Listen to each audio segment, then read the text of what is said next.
Hi. Hi guys. Good afternoon everyone. My name is Azira Zainal and I'm the head of legal at Ideate Media. Thank you for attending my session today.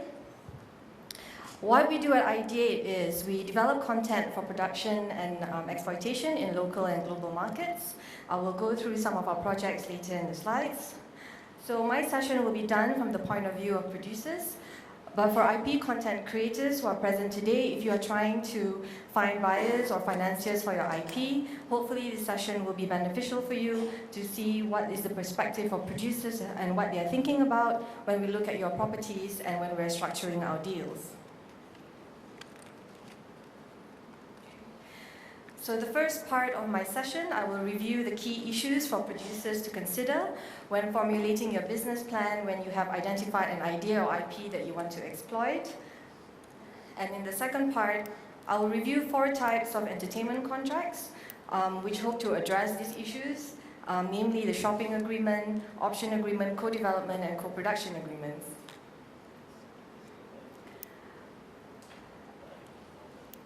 I will refer to some of Ideate's current projects here and there. You may have heard of our live-action TV series called Duck Gently, which is currently in production. This show will be an adaptation of books written by Douglas Adams, who also co-wrote Hitchhiker's Guide to the Galaxy, which we had optioned. Our partners in this project is IDW Entertainment and Circle of Confusion, and we are co-producing the show with AMC Studios, which will be distributed on BBC America at the end of this year.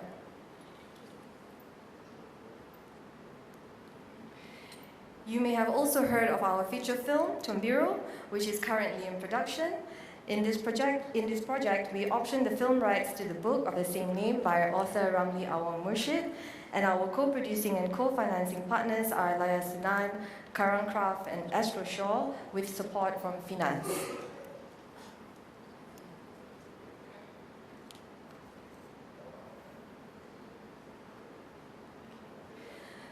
So what should producers think about when you're formulating your commercial strategy from the business affairs and legal perspective? The primary concern should be what contracts and deals that you can have in place now to minimize risk and surprises later on. Regardless of your commercial goals, producers have to make sure that all bases are covered from the beginning. So for example, if you're thinking of adapting a book into a film, you have to ensure that you're contracting from the right person, you've purchased all the correct rights, and all the legal safeguards are in place. Why is this important? From the producer's perspective, ultimately, this will affect how and to what extent your IP can be exploited later on. If you do not have clear chain of title, meaning that the trail of ownership leading to you is not clear, this would complicate what you can do with the IP commercially later. You can also open yourself to claims of competing rights. And basically, you might have just entered a deal and spent some money on a property that you cannot use. In respect of creators, at the outset, you should be clear on what rights you're willing to give up and what rights you want to hold on to. And it should be also clear that the chain of title is available before you sell an IP to a producer, as you would be required to make warranties that when you are selling it. For instance, in our project Duck Gently, we went through a few hurdles during the option stage in approaching the owner of the book. We knew that we had to go through this process, as otherwise it would have affected our co-production deal with AMC Studios and BBC America.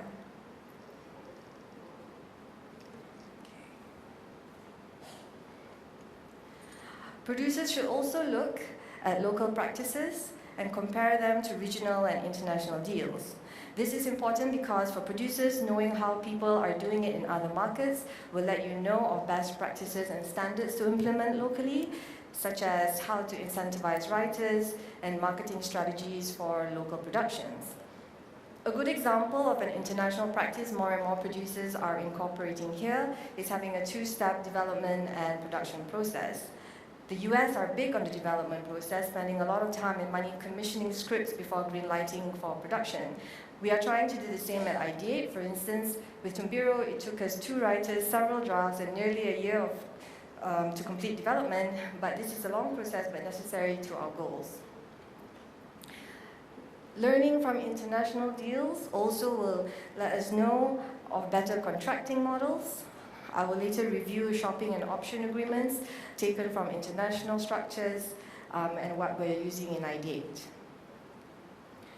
From the creator's perspective, educating yourself on foreign deals will let you identify your negotiating power and your leverage, so you can know what you should or should not agree to in a deal where it relates to your IP, what is the best deal for your creation, and what you can settle for in line with your own plans with your product.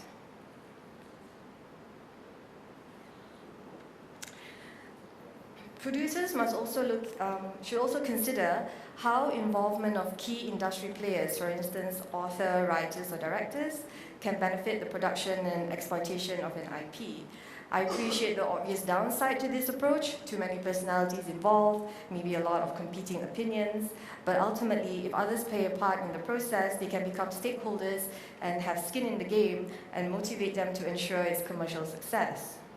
Input, whether from creative or the commercial perspective, will always benefit the final product.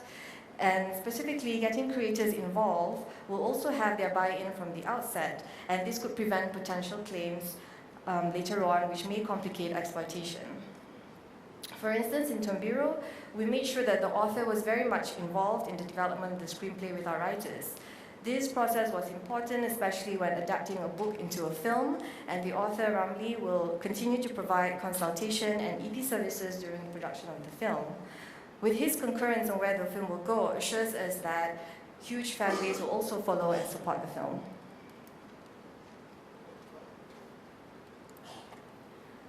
From the creator's perspective, why should you get involved?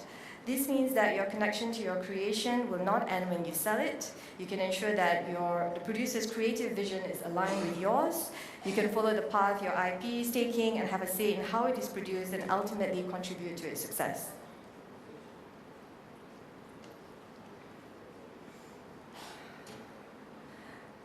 Finally, I think this was mentioned earlier in Samira's section, producers should also consider how collaboration and partnership can address critical issues.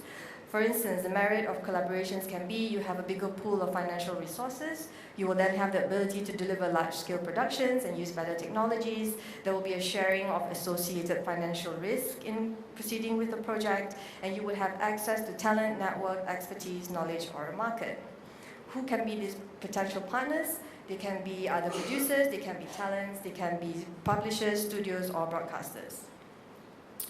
From the creator's perspective, collaboration means that you will get funding, you will get your IP exploited, you get your project done, and you can get involved in the process and of course get to participate in the benefits. At Ideate, we approach all of our deals with partners, and we have several co-development and co-production deals in place. For instance, in Gently, it is a collaboration between Ideate and IDW Entertainment and Circle of Confusion, and now we are co-producing with AMC Studios and BBC America. Tombiro is also a collaboration of many entities. The author is involved, Ramli Awang Mushik. Karang Craft is a publisher, foremost Malay publisher in Malaysia, who is also involved. Laya Sunan and Astro Shaw are also involved, and Finas is also involved in the position of government funding. Essentially, these projects could not have been achieved financially or creatively without our partners' involvement.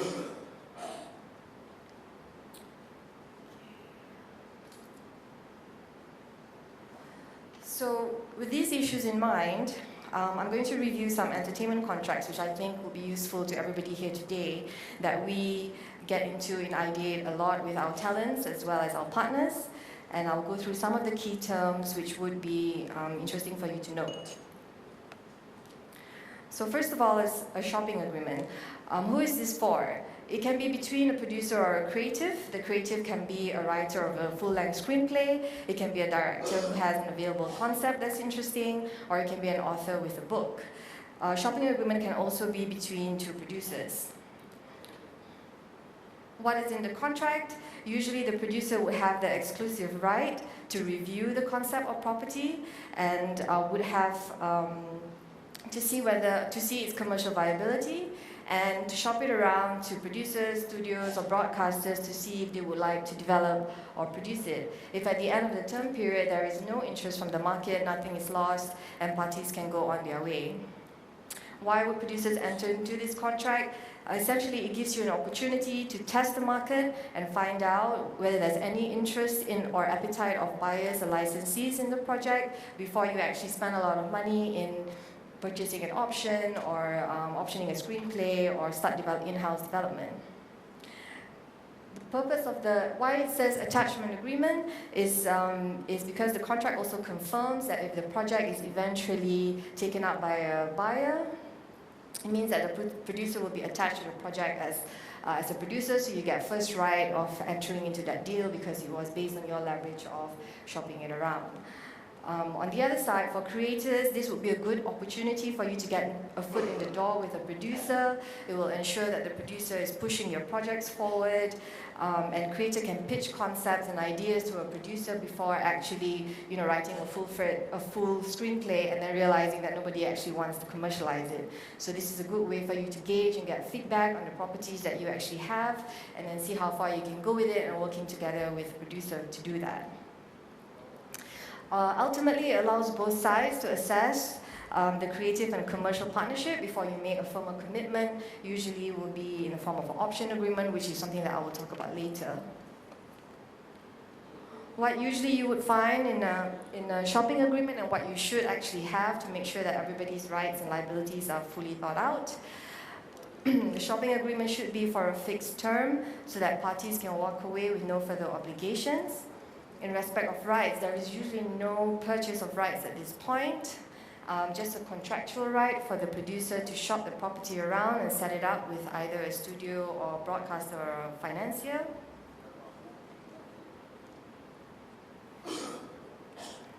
Termination clause will be very, very important because during the shopping period, usually the producer will want to create development materials, for instance, a pitch document or create a treatment to circulate to the buyers. Otherwise, how else would they show what the product is? So the termination clause would then should address who owns these materials if the contract does not work out, if nobody buys it, does the owner keep it or does the producer keep it? And this should be clear because there's no confusion on ownership and people can move on your way and find other financiers on the project. Typically, there's no compensation at this point. Producers and creators would have to bear their own internal costs because there is no agreement right now for a purchase of rights, so it's more of to explore opportunities. For the producer's perspective, boilerplates that you should include in a shopping agreement would be there's no guarantee. You can't guarantee that you're going to get a deal because that will just open a whole floodgates of other issues. Also, there's no obligation for you to actually push this project, but you will try best efforts, do what you can. On the side of the creator, you should have warranties that the property is original to you and that you have not actually given those rights to someone else, because the worst thing is when you go to a buyer and go like, oh yeah, I've heard this before, so it's good to have boilerplates. I can take some questions here if anybody had any.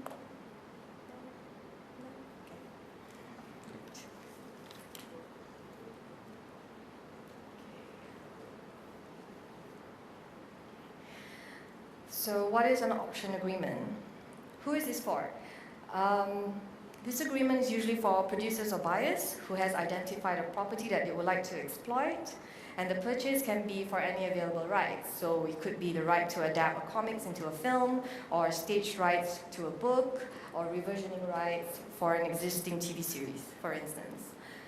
What is usually in the contract is that the producer will pay the owner for the property for the option, and with the right to purchase it after it has considered, what is the commercial viability of proceeding with this book. This can be done during the option period by engaging writers or creating a screenplay and then taking it out to see where it can go. The producer will usually exercise the option and buy out total rights out of the property when the project is greenlit for production. Why do we like to get into these contracts? Unlike a shopping agreement, an option would grant exclusive rights to the purchaser, and you can have control over the property for a period of time. So this prevents the creator, the owner, from going away somewhere else and shop that property around. You have first rights onto it, and at the time when you think that you want to greenlight production, the owner would have to sell it to you. It's a contractual obligation. So they can't decide at the end of the option period, oh, I don't want to sell this to you anymore. They have to sell it to you. So this is a good way to claim a property that you think has potential. It's a bit more structured and concrete than an option agreement that I talked about before. So usually you would do this and you pay some good money for a book or a screenplay that you know can get far. So from the creator's perspective, of course, this is great. Somebody wants to pay you for your creation. So, as far as possible, you should always insist on an option agreement. I shouldn't say that from the producer's side, but yeah, it is, depending on the terms, you can also negotiate for more than basic terms, maybe potential consulting services on the project or profit participation if you have leverage on the status to ask for those. Key terms in an option agreement would usually include 2 to 3 short option periods. During that time, like I said before, producer will hire a writer, look at the book that he has optioned and go, okay, shall I create a screenplay, a script, where can this go? Is this a film? Is this a TV? Like, what can you do with it? So, and the reason it's all short option periods, it can be as low as 12 months or as high as 24 months, is so that, at the end of the first period, you can think about whether you actually want to extend it, or if it's like, this is not going to get anywhere, nobody likes it, buyers don't want to exploit this, and you can just stop the contract there with no further obligations. So in terms of compensation, the fees are usually per option period, like I said earlier. And then only when you want to exercise the option, there will be a full purchase price that's already been agreed. And then that usually is exercised when production is greenlit. In respect of rights, during the option period, like I said before, the option holder may conduct development activities. So this is why options are usually a good idea, is because you can do things during the option period that usually are rights that the owner has, like hire a writer, commission a screenplay. So having an option in hand, you are as if you are already the owner, and you can do certain things that the owner himself can't do because he's given you the option to do that.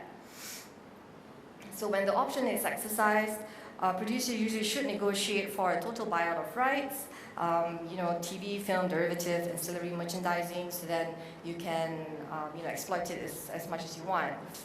Comics, theme parks like how Sarima mentioned earlier, and all those other creative things that you can think about. As creators, you might want to reserve certain rights. Maybe publication rights, live dramatic stage, radio rights, certain things that you think that you can exploit on your own. Termination clause is important in 2 ways.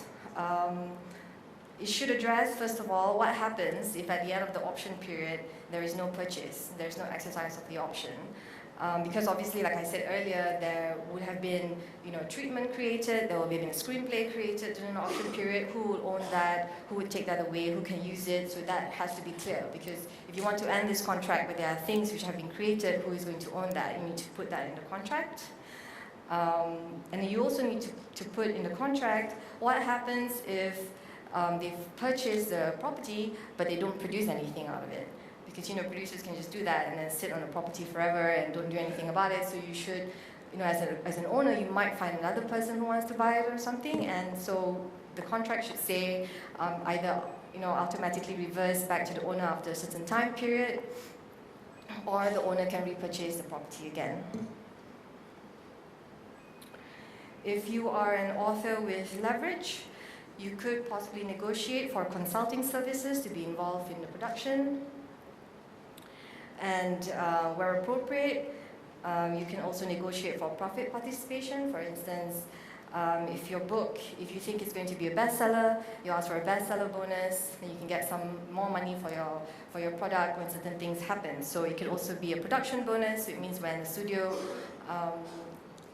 picks up your book and said, okay, we're going to exploit this, then you get some money as well. This, of course, will depend on your leverage and your status and where you think your property can go. So boilerplates, no injunction clauses. This is very important for producers because you don't want owners to have injunction rights, so they can stop you from exploiting, your production and things like that, and just stop you from doing things. So customarily, you would have remedies which are only for damages, so you're going to get money on what you didn't get paid, but not let's stopping production or stopping exploitation. So that's quite important. An owner, of course, should give warranties that they have not given the option to someone else. They have not, it's free of encumbrances. There are no competing rights, so that then the producer can exploit the property as far as it goes.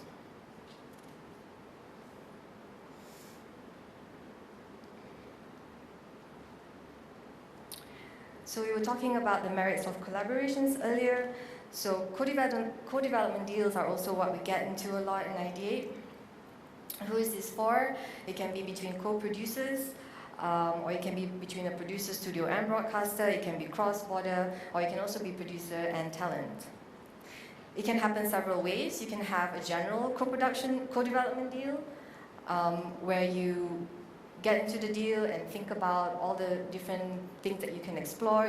You can look at different formats that you want to do, different modes of exploitation, or you can have a specific co-development deal, meaning that you've already identified a property that you want to exploit, and customarily you will co-option the book together, and pay for all the fees for the option for the writer, and research will be done mutually.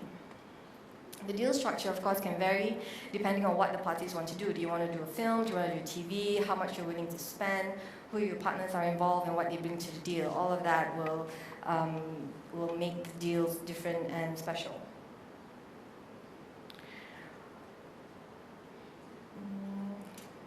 Why enter into this contract? Obviously, you can share development costs, which can be very expensive. You can leverage on a partner who has the networks or the knowledge of a market, and creative and commercial input, or some expertise that complementary strength that people can benefit from the synergy. Key terms in a co-development deal: ideally you should have mutual terms, meaning mutual engagement of writer, mutual approval of a creative or business aspects, and usually mutual sharing of fees. This is so that everything is done 50-50. There's the same kind of effort put in, same kind of money, same kind of risk. So there's no issue about what happens when party leaves. Although this can also vary, and some broadcasters go into development deals not really asking for a lot, but at the same time they don't put in much themselves. Yes. So development fees are for when you want to pay for the writer. Say, for instance, in the development you have identified an IP, you want to create a screenplay, so the development fees that you're sharing in a deal will then be put forward for those expenses. You parties will still have to bear their own internal expenses. Whatever money that you pull in together in the development deal is usually meant for the actual development itself. Research, contingency, should not be for your own internal overheads. Rights, if you put in 50-50 funding, usually you'll get 50-50 ownership, but like I said before, some broadcasters put in development funds but don't take ownership. This is unusual, and it's also ideal. Development deals can also contain pre-negotiated production deal terms, meaning what happens if we've done with development, we have this amazing screenplay and there is commission. So we would want at the beginning, at this point, to already negotiate certain terms so that it will not be up for discussion later, just in case you lose a little bit of leverage along the way, or you put yourself in a disadvantaged position. So if you decided on what the finance plan was, what is the approval process, if you get to production at this early stage, then later it will not be an issue up for discussion.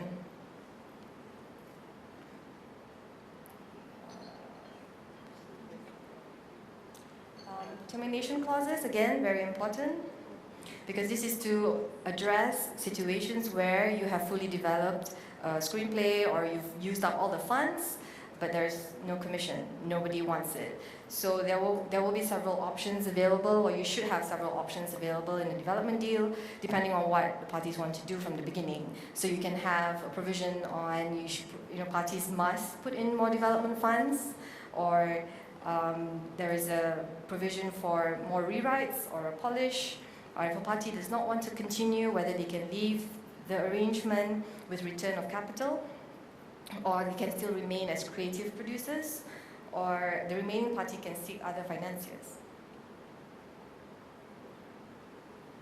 It could also contain buyout clauses where you pay, usually the payment will be development budget plus 10% premium.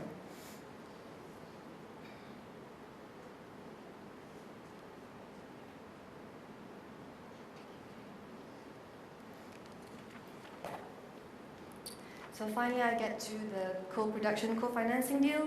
Who is this for? It can be between co-producers. Again, it can also be between producers, studios, and broadcasters for TV. It can be cross-border. It can also be producer and talent. Depends on who wants to be involved. So the contract generally confirms a collaboration between two or more entities. It can include terms on agreed development, agreed financing, agreed production, and in some cases, distribution and marketing of a product. The deal can take in many forms, but typically be about an investment in the project for return of equity, or it can be just a creative collaboration on production, or it can be an investment in return for distribution rights, or it can be all of that at the same time. So the key terms should include, because there's so many entities involved at this point, you should have an agreed approval process. Basically, all parties should have provision on whether they want to have mutual approval on certain things, specify what those things are. For instance, if it relates to budget, parties can say anything that relates to a budget of production, I want to be able to have approval on it. Or it could be on engagement of key cast. Or sometimes the party can say, I want tiebreaker authority on certain issues. Because it involves pooling of funds, monitoring of production budget is usually required by co-investors. Investors may require governance and reporting obligations or audit rights, and that's customary. Because it also relates to production, so it can be live and ongoing, the deal should have mechanisms in place where parties can cut losses. Like, okay, things are not going well, there's a bit of a delay, we've spent too much money, but it's not going anywhere. So either we have takeover provisions or buyout provisions for one investor or one producer to take over the other person's place.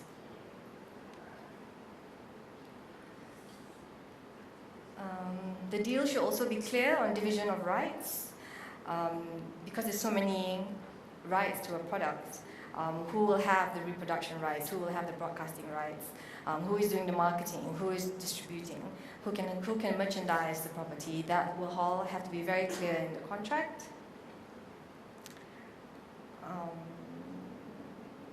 So for instance, in TV, international broadcasters usually do not take rights in the series, but they will want exclusive rights in territories. They will want windows, okay, they want OTT, they want SVOD, they want first rights for all their affiliated networks. For film, ownership is usually proportionate to your funding, although some investors may just be a passive investor with no interest in profit, maybe just receive profits, but no interest in exploitation.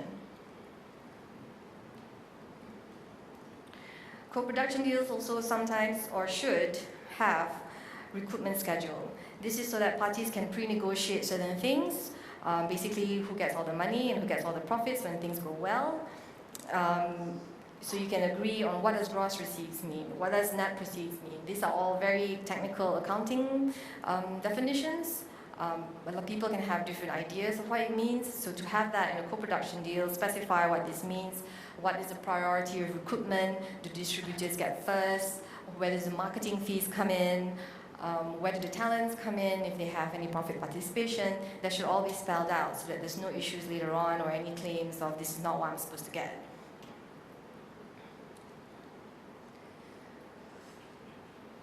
So ultimately, the terms would depend on what party brings to the table, what kind of participation you want in the project, what level of control you require, and also what kind of leverage you actually have to negotiate. So each deal would be special in itself.